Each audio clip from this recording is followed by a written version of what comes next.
آپ کو براہ راست لے چلیں گے کراچی، جہاں پر گورنر سندھ اس وقت میڈیا سے گفتگو کر رہے ہیں۔ مقصد صرف جو لوگ اپنے پیروں پر نہیں کھڑے ہیں ان کو پیروں پہ کھڑا کرنا، اور جو لوگ پیروں پہ کھڑے ہوئے ہیں ان کو مضبوط بنانا، مستحکم بنانا۔ اسی لیے استحکام پاکستان کی ہم سب بات کر رہے ہیں۔ غلطیاں سبھی سے ہو چکی ہیں، اب مزید اس پاکستان میں غلطی کرنے کی گنجائش کسی کے پاس بھی نہیں بچی ہے، چاہے وہ سیاسی جماعتیں ہوں یا ہمارے اسٹیک ہولڈرز ہوں۔ ہم سبھی کو اب بغیر غلطی کے اس پاکستان کو معاشی اور معاشرتی استحکام دینا ہے۔ ہمیں اپنے معاشرے کو ٹھیک کرنا ہے۔ اس معاشرے میں جہاں ایسی ڈرگز جیسی لعنت صلاحیت کر رہی ہے، اور آپ سب کے سامنے مصطفیٰ عامر کیس آنکھیں کھول دینے کے لیے کافی ہے۔ اس شہر میں ڈمپر کے نیچے کچلے جانے والوں کے لواحقین آپ کے سامنے ہیں، کوئی پرسان حال نہیں ہے، اور اس حالات میں ہمیں ایک دوسرے کا ساتھ دینا ہے۔ اسی لیے 10 لاکھ سے زائد لوگوں کی سحری کا انتظام اور 10 لاکھ سے زائد کا افطار اور ڈنر گورنر ہاؤس میں اہتمام کیا گیا ہے۔ 20,000 لوگوں کے لیے کپڑوں کا اہتمام اور انتظام کیا گیا ہے۔ اور آپ کھانے میں بھی دیکھ لیں، مچھلی، کبھی آپ کی چرغے، اور وہ کولڈ ڈرنک، جوسز اور پانی جو لوگ افورڈ نہیں کر سکتے۔ آج ایسے مشکل حالات ہیں کہ لوگ سحری اور افطاری افورڈ نہیں کر سکتے۔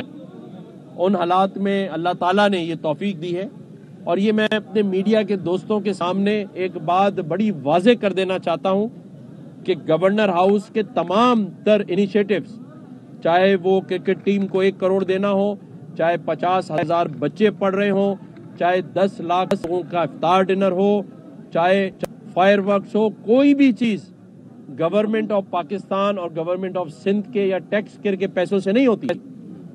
1 روپیہ بھی آج میں نے اپنی پوری تنخواہ جے ڈی سی کو دے دی ہے۔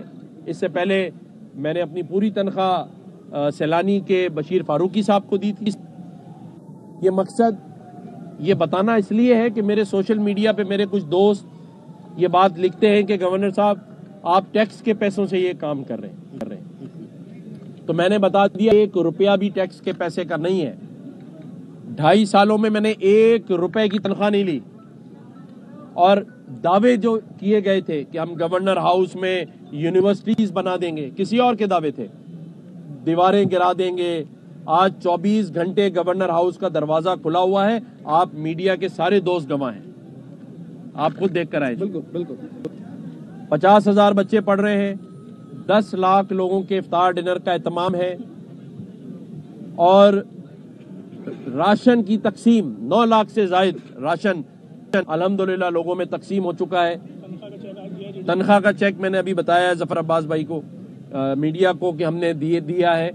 یہ دعوے کسی اور کے تھے، ان کے دعووں میں بڑا خوش ہو رہے تھے لوگ، ہمارے کر کے دکھانے کے بعد بھی کچھ لوگ مسکرا کر بھی ہاں کرنے میں تھوڑا زور لگا رہے ہیں۔ جی آپ صحیح کہہ رہے ہیں، ایسا ہی ہے نا۔ اگر وہ پروٹوکول لے کے گھومے تو وہ ان کی شان ہے، شوکت ہے اور سیکیورٹی ہے۔ ہم 2 موبائلیں بھی لیں تو کہتے ہیں گورنر صاحب پروٹوکول لے کے جائیں۔ تو یہ تضاد ختم کرنے کی بات ہونی چاہیے۔ آج میں نے یہاں ہزاروں آدمی، 20,000 لوگوں کے سامنے افواج پاکستان اور اس کے آرمی چیف کے لیے دعا کرائی۔ لوگوں نے ہاتھ اٹھا کر دعا کی، نعرے لگائے افواج پاکستان کے حق میں، کیونکہ میں نے انہیں بتایا ہے کہ یہ ایک سازش ہو رہی ہے ہماری سرحدوں کو کمزور کرنے کی۔